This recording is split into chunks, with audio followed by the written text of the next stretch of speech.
از تقدیمات اوریو پروداکشن.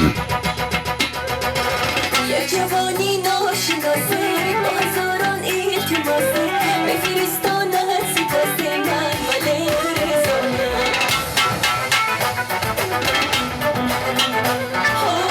سپاس و یکی دارم پشت در من میگذارم لحظه ها رو میشمارم وای وای وای به چشمی برایم دست کشایم یاشی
در سامانه یوتیوب با کانال اوریو پرو ابونه شوید و از ویدیوی نو با خبر باشید.